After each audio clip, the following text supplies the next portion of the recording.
Hey guys, welcome back to my channel. If you're new here, I say welcome, and if you're a returning subscriber, welcome back.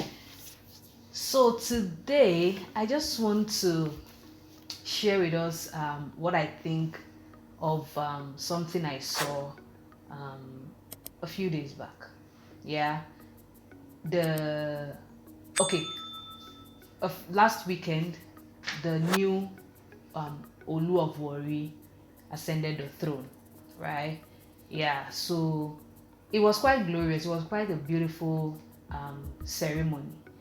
But one thing that caught my attention the most was the Olu's speech, and that is what I want to just put my spotlight on today. Okay, so before we proceed, please, if you've not subscribed to my channel, kindly quickly smash the subscribe button. Yes, that red one down there. Just click on it and we proceed. Thank you so much. All right, so the Olu of Warri, people, let me know in the comment section, did you watch the coronation ceremony, and did you listen to the Olu's speech? If you did, drop a comment in the comment section. I want to know your thoughts and all that. And if you've not seen the video, maybe you might not want to watch the full ceremony. Just try and watch the Olu's speech. Trust me, you'll love it. Trust me, you'll love it. So what is so special about this speech? All right, let me start with the Olu himself. I don't know if I call him the new Olu, or yeah, it's still quite new. Yeah, the new Olu of Warri is a young man. Yeah, I think he's 37 years old. The youngest to ever sit on that throne. Yeah, the youngest to ever sit on that throne. His title is His Royal Majesty Ogiame Atuwatse III of Warri Kingdom. Yeah. So that is not why I'm here anyways, really. I was blown away by his speech. You know, there was just something different about his speech. There was this grace, there was this poise, you know, there was intelligence everywhere. It felt real, it felt unique. You know, when you see a young man or a young king, I beg your pardon, that knows what he's doing, that has a connection with his history, that knows, because some of the things he was saying, first of all, I'm not trying to be petty, I'm just stating the obvious. If you watch it, you know what I'm talking about. First of all, there were no scripts anywhere. His speech was not scripted like what we normally see with our African leaders. There was no script anywhere, so everything came straight from his heart. It was so real, it was very tangible. And the highlight of it for me was how this king kept on reverencing God. There was no way you wouldn't even point out that this king honors God. Like, he kept on, the reverence was obvious. It wasn't hidden at all. It was obvious. When he was called to come speak, he started out with worship. He started worshiping God. Series of songs, you know, back to back. The songs were just rolling. I was like, okay. And then when he started speaking, you know, there was a point where, I don't want this video to be too long, so I'll just touch on some things. I wrote down some things so that I don't get to forget some of the points. There was a time where he started out, actually, after, you know, worshiping God, you know, paying homage to God Almighty, the King of Kings, like, as he made us understand that is what God is to him. You know, then he started out by, you know, reversing some curses that were already on the land, you know, things that had happened in the previous times with the previous kings and all that. You know, he blessed the land like the king that he is. Like, I don't know how to explain it. I wish I had I think I'll get someone so we can discuss, someone who is from Warri, who is from that kingdom, so we can discuss this together. I think I'll do that.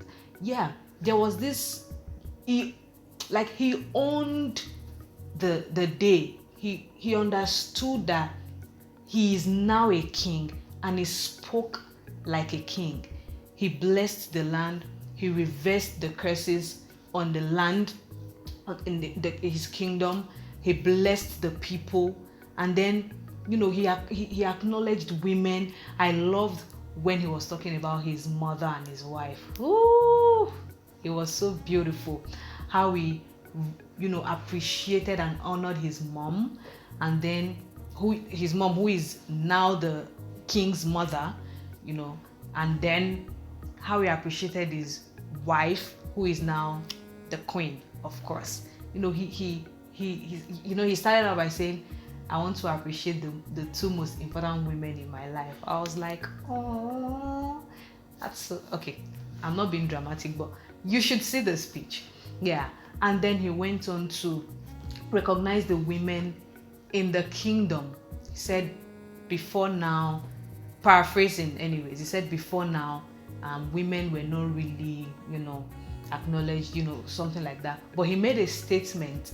Let me read, because I wrote it, I don't want to misquote it. He made a statement, and I quote, he said, women will no longer be invisible in this kingdom. Women will no longer be invisible in this kingdom.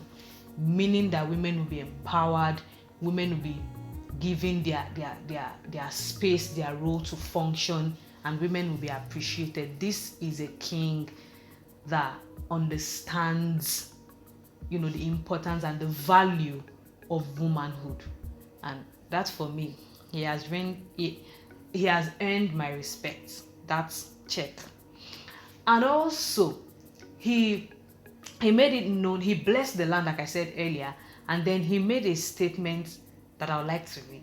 I quote, he said, the earth belongs to God. This throne belongs to God. This king belongs to God. Oh my goodness. The way he said it, it was so beautiful. And the speech was it was real. One thing, whilst I was watching it, trust me, I watched that speech a couple of times, and I would still watch it again. One thing that struck me was, with all what is going on in Nigeria and Africa at large, it just gave me some ray of hope that there is hope in Africa. There is hope for Africa. And whether we like it or yes, the youth are the hope of Africa. I can say this with so much confidence. The youth are the hope of Africa. For this, if our leaders can be this poise, if our leaders can be this, trying to look for a nicer word to use, intellectual, if our leaders can be disconnected to the people, I think Africa will not be where it is. Yeah, I think Africa will not be where it is. But this is a man that has shown a very great potential for leadership. Of course, he's now king. Yeah, a man that is connected to his bloodline. He kept on saying some things like, he's the first person to do this, he's the first person to become this. So he's so in touch with his history, so in touch with his bloodline, he's so in touch with his kingdom that he knows exactly what is going on. And for me, respect to the king. I just like how everybody was in tune with what was going on that day on that ceremony, and it was so beautiful. I can keep going on, raining praises on this king, but let me just digress. Another thing that caught my attention at the coronation was our very own, the father of democracy in Africa. Yes, Chief Olusegun Obasanjo, the former president of Nigeria, was there at the coronation. And Chief Obasanjo stood up, went to the new king, the Olu of Warri, and paid homage. Like, Obasanjo literally bowed down to honor the king. And I was like, can you beat that? Obasanjo is like a father, you know, a father figure. That Obasanjo is rated highly. Do you understand? And then he did not portray any form of pride and all that. He followed the culture. He did the needful. And for me, I just find it very attractive. I find it very beautiful, you know. And apparently that is not the first time Obasanjo knows how to honor kings. And I think that is one of the reasons why he's still relevant, you know, up until this time. You can say whatever it is you want to say, but when it comes to relevance and influence, you cannot take it away from Chief Olusegun Obasanjo, the former president of Nigeria. Take it to any part of the world. That man carries influence, whether you like it or yes. Check your history. So yeah, I saw that, and that was also, you know, beautiful. And yeah, so a lot of things, you know, a lot of things happening, and I just pray and hope that I pray sincerely that the king will have a beautiful reign, a peaceful reign, and according to him, his reign will bring, you know, development, you know, to the kingdom of Warri Iwere kingdom, as they call it. Yeah, I pray that that would be it. And I want to use this opportunity to just share, you know, this, I don't know if I call it an inspiration, or just trigger the youth, you know, of Africa, wherever you are watching this from. We can actually change, you know, Africa. The day we decide to arise, Africa will become a better place. Trust me, the day the youth arise, you know, and take their place, you know, Africa will become a better place. I don't want to say some things. I don't want to I don't want to say some things, you know, like that. But this king has just sparked up some, I don't know, some inspiration, you know, some ray of hope and all that. You really need to watch the speech. Let me know in the comment section if you've seen the Olu of Warri's speech, the 21st Olu of Warri, His Royal Majesty, the Ogiame of Warri Kingdom. Yeah, let me know what you think. Let me know. And if you've not seen it, just check around. You'll find it's all over the internet. You'll find the speech, and then you go watch it. And please feel free to come back to this video and drop a comment, and let's interact. I'll engage with every comment I find there. All right, I just came here to share my opinion. I don't want this video to be long, and yeah, I'll catch you guys in my next video. All right, please, if you're still here and you've not subscribed to my channel, I beg, I plead, kindly smash the subscribe button, and yeah, let's become family. Let's do this together.